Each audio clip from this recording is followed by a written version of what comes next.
Saludos jugadores, este es el momento de contar mi peor experiencia en Workana.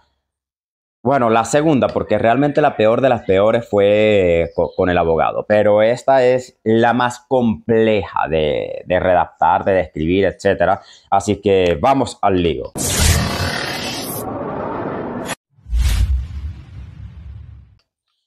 Todo empieza bien, es un proyecto que se trata de una especie de inversiones con interés compuesto, en donde hay empresas involucradas y tú las ves y se invierte y bla, bla, bla, bla, bla. No vamos a dar demasiados detalles de qué se trataba el proyecto, pero estaba hecho en Laravel. En el contrato inicial, que estaba bien redactado, se mostraban algunos fallos de la aplicación y se quería que yo las resolviera. Entonces, yo empecé por los cambios operativos en las vistas que tenía ya la aplicación y logré generar todos esos cambios. Le mostré al cliente que según lo escrito en el proyecto iríamos por un 30%. El cliente no estuvo de acuerdo en que el proyecto fuera por un 30%, pero le dije que me hacían falta los billullos y accedió. Hasta el momento parecía el cliente ideal, pero había una cosa sospechosa que era que afirmaba que quería que posteriormente formara parte de su equipo, que yo apareciera en la página y llevarme para Dubái junto con sus inversores. Entonces resulta que esta parte yo no le creí, pero tampoco se lo negué, y cuando se lo conté a mi esposa yo le dije, bueno, puede ser, y hicimos el plan en función de, bueno, si es que esto es verdad y si es que da cierto, porque, pues, bueno, por lo menos tiene para pagarme, ¿no? Ya hizo el depósito en garantía. Entonces yo diría, no, mejor págueme primero en remoto, que para yo irme, yo me iría con el dinero del pasaje de regreso por si a las moscas. Entonces yo estaría viendo la fecha, temporadas, etcétera, y me haría con dinero para yo sobrevivir yo solito sin el sueldo durante por lo menos un mes. Porque si yo puedo estar un mes allá y yo sé a cuánto estaría el pasaje en ese periodo, si algo sale mal, yo puedo devolverme. Entonces yo pensé en todo lo negativo, pero no directamente dudando de que fuera verdad lo que dice el cliente, pero contemplando la posibilidad de que fuera mentira. Entonces avanzamos en el proyecto hasta que vimos, y eso lo vimos allí en reunión, que le apareció un mensaje en su panel administrativo de que hace falta una actualización. Cuando le pregunto al soporte y le muestro la foto al cliente con el soporte, él me recomienda un VPS. Entonces yo voy con el VPS. En el VPS no me trae ese panel y fuimos estafados porque hay una configuración donde tú eliges el panel con el que quieres trabajar y luego me salen con la payasada. Esto sí, no tengo pudor en decir que fue Hostinger, un excelente hosting con un buen soporte que fue bueno para otros, pero para mí no en este caso. Y bueno, me estafó el soporte, realmente. Me sentí estafado. No fue que me estafó, me sentí estafado porque nadie me aclaró que... Y me estafó la interfaz, a mí y al cliente, con respecto al cPanel. Pero hasta ahí no hubo ningún problema. Tardaron un día en decidir y pagaron la licencia del cPanel. Yo intenté instalar, antes de lo del cPanel, el PHPMyAdmin y le muestro al cliente que la consola del host da un error, y en el error, porque en el error te dice que hay que hacer o qué paquete hay que instalar, me dice que hay que instalar un paquete. Cuando le doy clic, aparece que no se puede instalar ese paquete. Entonces, ¿qué puedo hacer yo ahí en ese caso? O sea, si me dan una página para instalar un paquete que sin eso no se puede instalar el PHP, y cuando voy a la página el archivo no está encontrado, no hay nada que pueda hacer en mis manos. Entonces instalamos el cPanel y determinamos que el proyecto tenía tantísimos errores, vaya usted a saber en dónde, que no hallaba ni siquiera con la estructura vieja cómo colocarlo. Cabe destacar de que él supuestamente había pagado una extensión, o sea, aprobó la extensión, pero nunca estuve pendiente del depósito en garantía que nunca hizo. Y al final de cuentas, después de 15 días perdidos, tuvimos que retroceder. Y yo reinstalé el proyecto y quedé estancado. Antes de retroceder, cuando estábamos todavía en lo del cPanel, se intentó contratar otro programador, supuestamente para que me ayudara. Y nunca ocurrió. Entonces tuvimos que regresar hacia el panel original en Hostinger, y allí yo logré finalmente, reinstalando Laravel luego de 3 días de romperme la cabeza, el proyecto. Y empecé a recrearlo, porque eso hice, recrearlo usando la estructura de vistas que estaba. La refactorización hecha fue realizada porque se pidió debido a que el que sepa de Laravel y me está escuchando, el convenio de Laravel tiene una carpeta que se llama Source, recursos, y dentro una view, y dentro de la view están todas las vistas de la aplicación. En este proyecto, dentro de View había una llamada Template, dentro de Template había una llamada Basic, y dentro de Basic habían otras subcarpetas, y finalmente las vistas. O sea, era un laberinto total.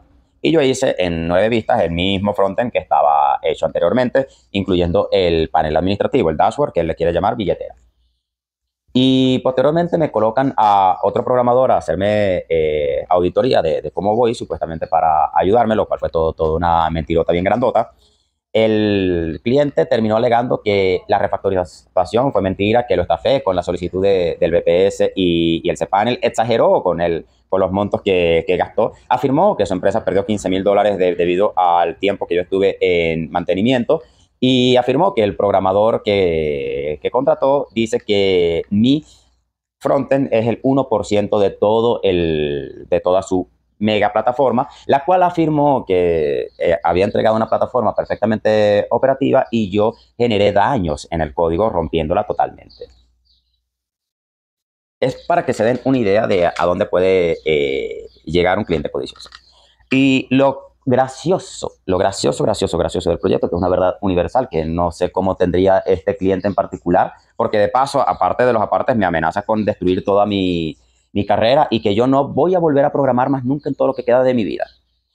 Para clientes en Workana, programación como tal, quizás ya no, pero porque ya no me da la gana debido a que ya apareció Make y otros servicios y con esas automatizaciones ya yo estoy generando ingresos por otro lado y mi startup ya le está yendo súper bien. Pero no va a ser porque él quiera dañar mi imagen de programador. Si me da la gana, programo para el cliente que se me antoje y punto. Entonces, luego de hasta amenazas y habiendo grabado un video en donde el programador certifica que mi trabajo es una miércoles por la tarde, un programador que pregunta en dónde tienes tu Bootstrap, porque yo le dije que mis vistas fueron hechos con Bootstrap. ¿En dónde tienes el Bootstrap? Un programador. Esto lo sabemos entre programadores, pero le podemos preguntar al GPT los no programadores. ¿Acaso Laravel no es un framework que tiene un convenio que cuando tú lo instalas ya están las carpetas en ciertas ubicaciones, con ciertos nombres, y una de esas carpetas no se llama Bootstrap? ¿Por qué vas a preguntar en dónde está el Bootstrap? Otra cosa, tu frontend para este tipo de cosas no tendrías que haber usado Bootstrap enteramente, sino que tendrías que tener estilos personales, estás utilizando las plantillas que ya estaban allí. Si yo eliminé la carpeta llamada template, ¿cómo puedo estar usando las plantillas? Es que este caso es una novela, señoras y señores, que si quieren se lo cuento un poquito más a profundidad, porque esa conversación con ese programador fue graciosa y si quieren la coloco censurándolo todo, porque a diferencia de este cliente, yo sí soy respetuoso y yo no estoy para hablar mal de mis clientes, sino de mi experiencia con clientes y no tengo por qué estar diciendo nombre, direcciones, etcétera. Quizás la nacionalidad de alguien. Tuve un inconveniente con un colombiano, con un argentino, un mexicano.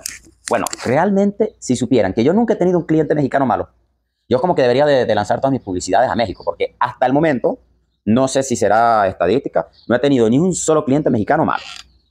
Ni uno. Bueno, la única mexicana fue una persona que quería una página para un servicio de masajes y cuando se la terminé estaba como con miedito de liberar y me estaba haciendo esperar y yo estaba dramático porque era diciembre y yo, señora, mi aguinaldo depende de usted y otros 3 y es un monto muy chiquiluki y yo tengo un mes esperando y mis ahorros ya se estaban acabando porque este mes he recibido 0. Y yo me le puse dramático a la señora. Bueno, no era una señora, era una chamita. Pero en fin, me desvié. La cosa está en que, curiosamente, sí, me acabo de dar cuenta que todos los mexicanos con los que he tratado han sido súper chéverongos hasta el momento. Pero bueno, en fin, este proyecto, el programador dice una cantidad de barbaridades. No me da las razones en absolutamente nada y según él yo estoy equivocado en absolutamente todo, pero en el video se ve claramente que él dice, yo Bootstrap lo tendría como una dependencia. Como si estuviera descubriendo el hilo negro, ¿no? Encuesta, señores que sí saben del Laravel. ¿Acaso Bootstrap no es una dependencia que ya viene en Laravel en sí? No sé, pregunto yo. Y aún usando Bootstrap, ¿acaso tú no puedes simplemente colocar unos estilos personales y hacer la estructura HTML sin haber colocado los estilos de Bootstrap, si el caso fuera? Y por otro lado, ¿acaso es posible hacer un diseño feo cuando se lo pediste al GPT con Bootstrap?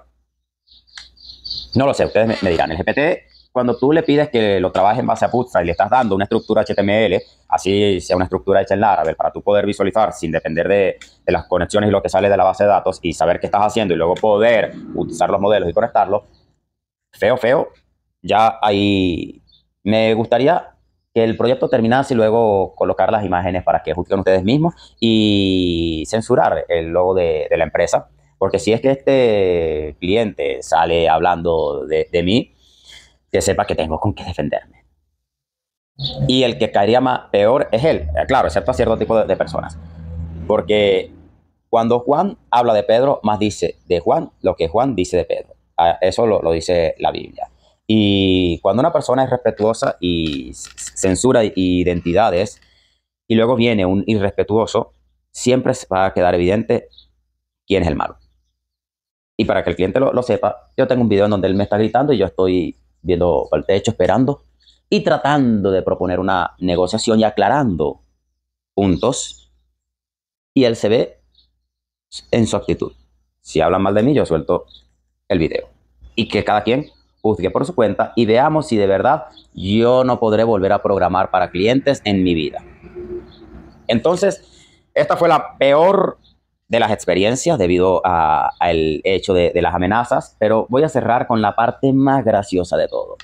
El peor frontend de la vida, porque según él yo soy la cosa más incompetente del mundo, y yo le prometí resolverle todo lo demás en 9 días y contrato a un programador que de paso es más caro que yo para recuperar, ni siquiera para crear el proyecto, sino para recuperar.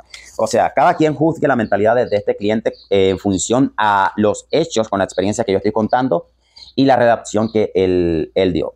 Ok, algunos estarán de acuerdo con el cliente, quién sabe, no lo sé, yo respeto lo de cada quien.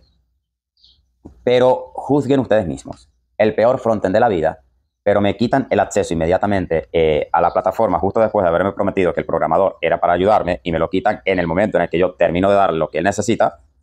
Curioso, ¿verdad? Un mentiroso acusando a otro cuando el otro es el que tiene pruebas de su mentira. Y 3 días más tarde sigue usando mi frontend. Al pasar 6 días, haré un update de esta novela y veremos si el frontend sigue allí, si es que el cliente liberó este frontend, dejó de usarlo, y si es que el otro programador logró el resultado.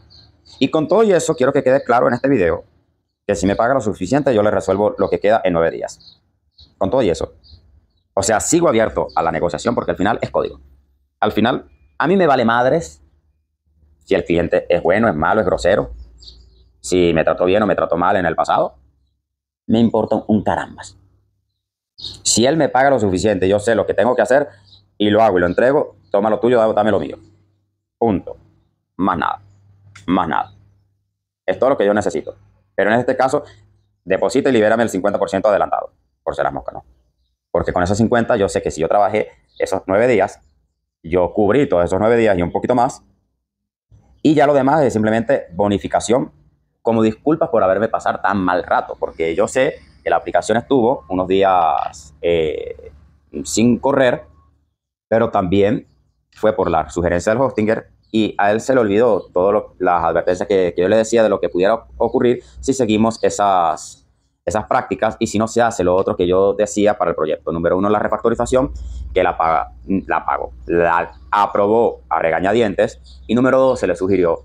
Y a partir de esta experiencia que yo, a todo cliente que tenga un proyecto y quiera que un programador haga cambios, yo no, si continuase con Workana, yo en mi vida vuelvo a trabajar sin crearle primero un servidor de pruebas para hacerle todos los cambios en ese servidor y sin redactar que si es que yo entrego el código funcional en tiempo y forma según lo pedido y está corriendo primero en mi servidor y el servidor de él tiene algún inconveniente, es costo extra resolver aquel inconveniente y de todos modos me tiene que pagar lo mío.